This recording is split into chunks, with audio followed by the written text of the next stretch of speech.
अपने निकम्मे और नाकारा बेटे को बचाने के लिए अशोक गहलोत जब सामने मीडिया के आए तो उन्होंने यह नहीं बताया कि उन्होंने दूसरे कांग्रेसी नेताओं के बेटों को नाकारा और निकम्मा क्यों बोला था। हजारों करोड़ का घोटाला मॉरिशस से ट्रांसफर कराना, क्या इस मामले में ईडी की जांच नहीं होनी चाहिए? 100 रुपए की चीज को 40,000 रुपए में बेचा गया, ये कौन सा तरीका है? मैं तो कहता हूं राजस्थान के किसानों को भी बताओ कि वैभव गहलोत और अशोक गहलोत के पास ऐसी कौन सी ट्रिक है या ऐसा कौन सा जादू है जिससे 100 रुपए की चीज के 40,000 रुपए मिल जाते हैं। ये शेयर के नाम पर जो घोटाला है, ये घोटाला जनता के सामने आना चाहिए या नहीं आना चाहिए, आप खुद तय कर दें। ईडी ने नाथी के बाड़े में रेड की है, इसके अलावा वैभव गहलोत को नोटिस जारी किया है, इसके अलावा विधायक ओम प्रकाश हुड्डा उसके यहां पर भी छापा मारा है, जिनके वीडियो आप देख सकते हैं भागते हुए, वो भाग रहे हैं, गाड़ियां छोड़ के भाग रहे हैं। क्या कारण है? कारण मैं बता देता हूं और आप भी जानते हैं। इन सब नेताओं ने सत्ता में 5 साल तक हजारों करोड़ एक एक एमएलए एक एक मंत्री ने खड़े किए हैं। वो हजारों करोड़ जनता के यानी आपका खून चूस चूस कर इकट्ठे किए गए हैं। मुख्यमंत्री कहते हैं सचिन पायलट ने 10 करोड़ रुपए विधायकों को दिए। क्या सचिन पायलट की कीमत केवल 10 करोड़ है? और सचिन पायलट सच में बिकने वाला होता तो उसको हजारों करोड़ देने को लोग तैयार थे। और मुख्यमंत्री एक सम्मानजनक पद होता है जिसकी गरिमा समाप्त करते हुए अशोक गहलोत ने इस पद का सत्यानाश कर दिया। अशोक गहलोत ने प्रेस कॉन्फ्रेंस में बोला कि वैभव गहलोत को 1 दिन का नोटिस दिया गया, लेकिन वही अशोक गहलोत भूल गया अपनी एजेंसियों का दुरुपयोग करते हुए, जब मुझे बिना नोटिस दिए मेरा मकान तोड़ने का काम शुरू कर दिया उस आदमी ने। अनगिनत ऐसे मामले हैं जिनमें बैक डेट में नोटिस दिया गया, अनगिनत ऐसे मामले हैं जिनमें 2 घंटे का नोटिस दिया गया, 2 घंटे मकान तोड़ेंगे तुम्हारा, 2 घंटे बाद आप पेश होइए, 2 घंटे बाद या शाम तक आप अपना जवाब प्रस्तुत करिए। यह सारी एजेंसियों का दुरुपयोग उसी अशोक गहलोत ने किया है जो आज कुरला रहा है क्योंकि उसका बेटा जेल जा रहा है। आप याद करिए, ये वही अशोक गहलोत है, वही सरकार है, वही कांग्रेस है जो कह रही थी खुलेआम अगर रीट में घोटाले की बात किसी ने बोली तो उसके खिलाफ मुकदमा करके जेल में डाल देंगे। पेपर बेचने वाले, पेपर खरीदने वाले नौकरियों में आ गए, माला माल हो गए और खून के आंसू वो 70 लाख 60 लाख रो रहे हैं जिन्होंने मेहनत करके अपनी तैयारी की थी। मकान कैसे तोड़े गए मैं बताता हूं।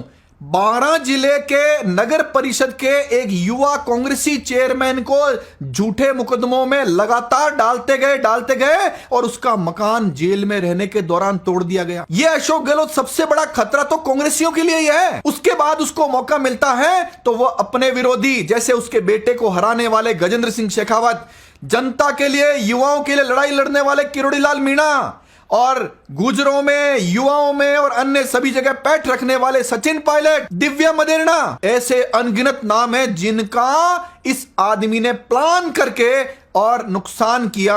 आज गांव गांव, शहर शहर, कस्बे कस्बे, चौपाल चौपाल पर यह बात है कि अशोक गहलोत को अब अपने कर्मों की सजा मिलेगी। आज की अशोक गहलोत की प्रेस कॉन्फ्रेंस में देखिए उनके मुंह पर जो खीस थी, नाराजगी थी, चरचराहट थी, वो क्यों थी? क्योंकि आज बात उनके बेटे पर आ गई।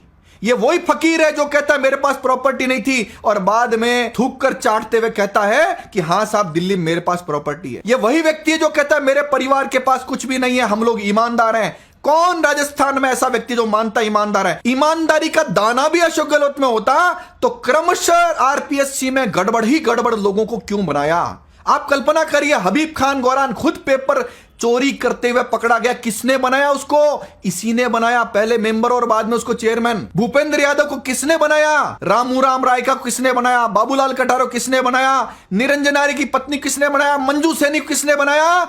और अब जो नाम लाए गए हैं उनको भी किसने बनाया? क्या योग्यता थी उन लोगों में? आप कल्पना करिए, उनमें योग्यता यह थी कि उनको ढंग से पेपर लीक कराना आता था। इन 60-70 लाख युवा बेरोजगारों के खून से हाथ सने हुए इन सब लोगों के, और इन सब का आका है अशोक गहलोत। राजीव गांधी स्टडी सर्कल के नाम से राजीव गांधी का भी सत्यानाश कर दिया इस अशोक गहलोत ने। राजीव गांधी के नाम का भी सत्यानाश कर दिया इस अशोक गहलोत ने। राहुल गांधी को पप्पू का नाम देने वाले कवि कुमार विश्वास की पत्नी मंजू सैनी को आरपीएससी का सदस्य बनाया। आज की डेट में अशोक गहलोत का जो सबसे बड़ा निशाना है वो है सोनिया गांधी, राहुल गांधी, प्रियंका गांधी, मल्लिकार्जुन खड़गे और सेंटर में बैठे सभी बड़े कांग्रेसी। अगर इस आदमी को मौका मिले तो निश्चित रूप से ये इन सबको भी निपटा देगा, जैसे इसने राजस्थान के कई बड़े कांग्रेसियों को निपटाया है। वैभव गहलोत की बात आए, नाथी के बाड़े की बात आए, आरपीएससी की बात आए या ओम प्रकाश हुड्डा की बात आए तो प्रेस कॉन्फ्रेंस में गजेंद्र सिंह का नाम लेते हैं। गजेंद्र सिंह के संजीवनी केस की बात करते हैं। संजीवनी केस के बारे में सत्य यह है कि कोर्ट ने अशोक गहलोत द्वारा जो बदनामी की थी, झूठ बोला था, उस झूठ पर इस आदमी को मुलजिम बनाकर दिल्ली के कोर्ट में तलब किया और आज तक उसका ट्रायल चल रहा है उस केस में। आज जो ईडी ने कार्रवाई की है उसमें ज्यादा खुश बीजेपी के लोग नहीं हैं, कांग्रेस के ही ज्यादा लोग खुश हैं, क्योंकि ये सारी ईडी की सूचनाएं कांग्रेस के बड़े लोगों ने ही ईडी को दी थी। आप इतनी कल्पना कर सकते हैं कि आपके विधानसभा क्षेत्र में जो सत्ता में मलाई खाने वाला व्यक्ति है उसने हजारों करोड़ कैसे कमाए हैं, कैसे जमीनों पर कब्जे किए हैं, कैसे सड़कों पर टोल टैक्स, रॉयल्टी या ट्रैफिक चालान के नाम पर क्या जबरदस्त धंधा चलाया है। मैं यह बात यहां भी कह दूं कि ट्रैफिक के नाके बिकते थे। एक कांस्टेबल एक नाके पर लगने के लिए 2-2 लाख 3-3 लाख रुपए महीने की तनख्वाह देता था, लेता नहीं देता था। और वो पैसे इकट्ठे होकर राजस्थान के कहां जाते थे? तो राजस्थान के गृह मंत्री के पास जाते थे। वैसे तो अशोक गहलोत को एजेंसियों के दुरुपयोग की बात कहने का हक ही नहीं बनता है, किस मुंह से ये बोलते हैं, लेकिन फिर भी जनता ईडी की कार्रवाई को तभी सही मानेगी जब इन सब लोगों को गिरफ्तार करके इनकी जनता के सामने परेड निकाली जाएगी। राजस्थान की जनता जिसको असलियत में झूठा, नाकारा, निकम्मा और मक्कार समझती है, उसको वोट की चोट जरूर देना। धन्यवाद। जय हिंद, जय भारत।